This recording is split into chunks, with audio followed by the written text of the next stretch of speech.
ඉමු කලගත්තක් කුංචි රෙදි වට්ටක්. ගමු. එකයි. අදක අතුර ලැගෙන දලු මුර කුසුමයෙන් ආන්න එක තමයි භාග්‍ය කිව්වේ. දැන් ඔබතුමා මොකද්ද කියන්නේ? ඔව් දැන් අර උලත් මගුල් ගෙවල් වලත් පාවිච්චි වෙනවනේ. එහෙනම් ඔතනදී තකංචි එහෙම දානවා. ඔව්. ඉලත් තට්ටුවට අත තියන්න බෑ. මේ බුලතේ උපත් කතාව කියලා දෙන්න. අපි තරගේ පටන් අරගෙනම කතාව කියනවා.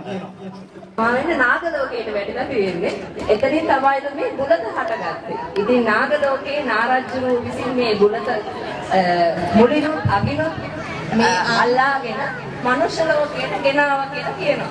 ඉතින් ඒ ගෙනාවන කොලේ නයි විස කියන නිසා තමයි සාදුවර දෙක හදනවා කියලා කියන්නේ. ඔය කියන්නේ බුලත් කොලේ අග්නිසත් නැත්නම් දෙකම කරලා තමයි ආහාරයට ගන්න බුලත් කොලේදී. හැබැයි ඒකේ අපි නාග සංකල්පයේ මේ විදිහට කිව්වට මේක හරි විද්‍යාත්මක භාවිතාවක් තියෙන බුලත් කොලේ මුල තියෙන ස්වභාවය අපි විතර කන්න හොඳ නැහැ. ඒක අපිට අපත්‍ය කාරකයක් බවට පත් වෙන කොටස කැඩුවට පස්සේ අධික විස තත්ත්වයන් අපේ සිරුරට එන්නේ නැහැ. අග කොටසේ තියෙන්නේ බුලත් කොටේ තියෙන්නේ පල්ලෙහාට. එතකොට දූවිලි වගේ දේවල් පල්ලෙහාට ඇවිල්ලා දැවටිලා තියෙන මේ අග්ගිස්සේ. ඒ කොටසක් කැඩුවට පස්සේ අපිට සෞඛ්‍ය සම්පන්නව ගැටලුවක් ඇති වෙන්නේ. ඒ ගැටලුවක් විර ගන්න තමයි මේ වගේ ජනප්‍රවාද ගොඩනගාගෙන තියෙන්නේ. ඒකට මේ ජනප්‍රවාදයට යම් බියක් තියෙනවා.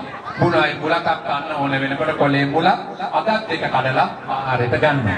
නෑ ටීචර් කියනවා තව මලක් එන්න තියෙනවා. අපි ඊගා මල් ටික කියමු. හරි. මේක ටිකක් දිගයි ඈ. ටිකක් වැඩි.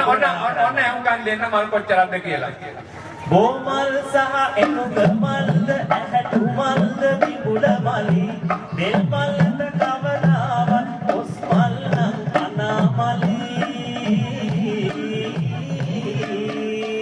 එමල් ගෙනත් කියා එලද අනයි විම පෙරලි අකලට නැති එමල් මිසක් උතනින් සරි නන්ද මලි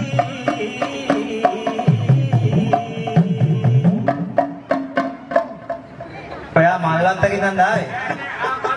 මෙත් නෑ. මල් පාත්තිනේ මල් කෝඩේ. එච්චර මේ මිනිස්සුන්ට ඔළුවට දෙන්න එපා කොහොමද? මේක පීජ එනවා ගණන් කරා මන් දන්නවා.